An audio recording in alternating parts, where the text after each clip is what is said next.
welcome back to my YouTube channel. I really appreciate you being here. It means a lot. Sorry if my voice sounds a little weird. I'm finally recovering from a head cold for this past week. But I just wanted to share something I found interesting. So if you're not familiar, I've read through the whole Bible cover to cover 4 times. I'm starting my 5th go around. And I've done a little segment on something I found in Genesis that I've never noticed before. Same thing with Exodus, I think last week or the week before. And I picked up on another new thing that I've never noticed before in Leviticus. So, not an intentional trend, but it just kind of keeps going that way, so I thought I'd share it. But it's talking about the sacrifice, the sin offering, the peace offering, the guilt offering, all these kinds of things.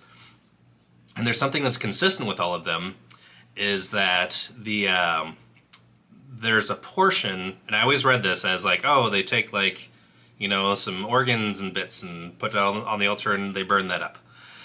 But I never really like registered. This go around, it really stood out to me. So it explicitly states in every single instance that you're supposed to take the fat around the abdomen or the intestines from either the bull or the ram or whatever the animal is. And then also supposed to take the kidneys and the liver lobe and then burn those upon the altar. And for some reason, that just never registered with me until now. I always knew the fat. The fat always stood out. And I thought, yeah, that's fine. Fat's gross anyway. I hate fat. But I got to thinking more and more about it this go around and the significance of it. So Jesus calls himself the living water of life. And every living creature on earth needs water to survive and to sustain itself. And the kidneys filter out all the water in the body to make sure that clean water is going to pass through your system. Same thing with liver.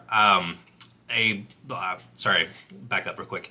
I've known this for years. This is something that jumped out at me a long time ago. But blood is the life essence of a creature. Hence, Jesus spilling his blood on the cross for us is so significant. The blood was always drained from the animal before, or as part of the sacrifice, and Jews were never allowed to eat of any or drink of any of the blood of an animal that would be defiled. So anyway, so that's consuming the life force of an essence, which is the blood. And the liver filters the blood. So both things that are specifically mentioned by name to be burnt up were both filters for what the body needs to survive.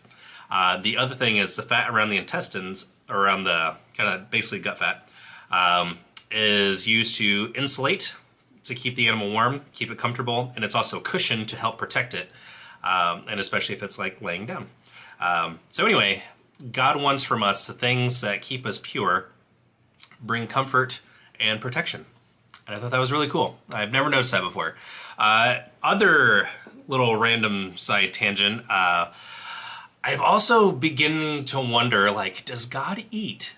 I know, it's something I've never thought about before.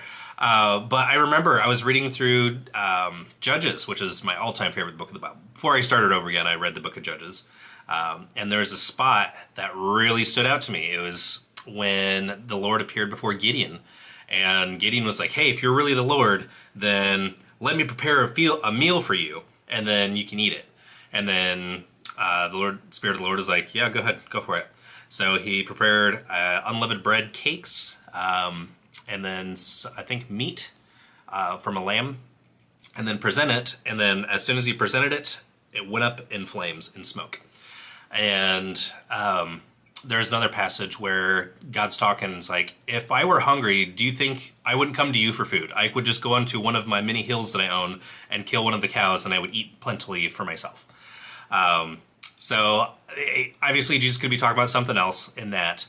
But also there was something else in the Revelations at the end of days, when all the judgment period is done, there's supposed to be a great feast in heaven. So does God eat? Just something that I thought was interesting, and I've never considered it before. I just thought it was kind of a fun fact. Or not a fun, it's not a fact, but a fun little notion, thought experiment idea, I guess. So there's that. I thought that was cool. And then one other tidbit was, anytime anything was ever burnt upon the altar of sacrifice, it was always a satisfying, a sweet comforting smell or satisfying aroma. Oh no, I'm forgetting. What does it say? This is cool. Anyway, it was this pleasant aroma to the Lord. So it's something that he appreciated and it was pleasing. Anyway, just some cool things that I, never really picked up on or never really paid that much attention to. And I just thought I'd share it here. So as always, thank you so much for stopping in. I appreciate you and appreciate my ramblings. This is fun. I like doing these kind of videos. The Monday video, I was going to talk about my financial plan, but I just got my hands on a video that I recorded a long time ago, several months ago. So I think I'm going to upload that one instead. I do want to edit a couple things in it. Some of my talking points have kind of shifted.